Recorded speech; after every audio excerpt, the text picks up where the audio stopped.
السلام عليكم مشاهدي ومتابعي قناة ماركت إيموبيلي طنجة داخل أو خارج أرض الوطن. نتمنى تكونوا في أفضل الأحوال.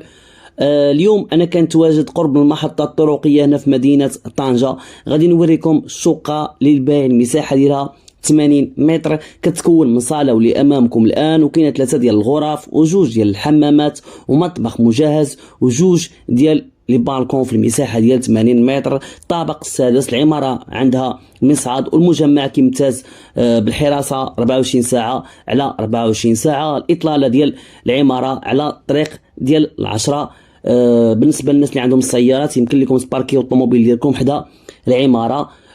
هذه هي الصالة عزيزي المشاهد، ودابا غادي نمشيو نشوفوا ما تبقى من الشقة. فإلا كنت يا عزيزي المشاهد أول مرة كتشاهدني فما عليك إلا تعمل الاشتراك وتفعل الجرس باش تعيش معايا رحلة البحث على مختلف العقارات هنا في مدينة طنجة. بالنسبة للثمن ديال الشقة غادي نقولوا لكم في آخر الفيديو.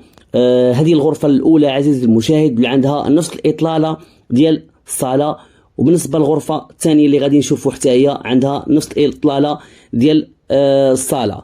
الشميشه كيف ما كتشوفوا داخله حتى للشقه، رغم ان الجو مغيم وماش الضوء في الشقه فانا ما احتاجيش الضوء.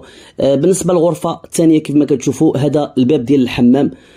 يعني الشقه عندها جوج ديال الحمامات، الحمام في هذه الغرفه هذه والحمام الثاني اللي كاينه حدا المطبخ. ومعلومة أخرى عزيزي المشاهد، بالنسبة لهذا المجمع فهو حديث البناء والشقق فهما مسلمين، لكن صاحب الشقة لظروف خاصة جعلتها أنها تبيعها بالتنازل. للمزيد من التفاصيل حول هذا الموضوع تواصلوا معايا على الرقم اللي كيبان لكم في أسفل الفيديو. أما بالنسبة للثمن ديال الشقة فهو 69 مليون سنتيم، والثمن فيه شوية ديال المفاهمة. إلا بغيتوا تزوروها أو للمزيد من التفاصيل فتواصلوا معايا على الرقم اللي كيبان لكم في أسفل الفيديو. فأنا الدور ديالي عزيزي المشاهد كنجيب لك الشقة قليل البيع، وانت فقط إلا بغيتي تفهم مع مول الملك فأنا كنلاقيك به، والله يجيب السهلة والتيسير للجميع. هذه الغرفة الثالثة عزيزي المشاهد. فإلا وصلتي حتى لهنا ما تنساش تعمل جيم او الاشتراك او تعليق، فانا يعني كيحفزني اي حاجه عملتيها. ونتلاقاو ان شاء الله فيديو جديد. الى اللقاء.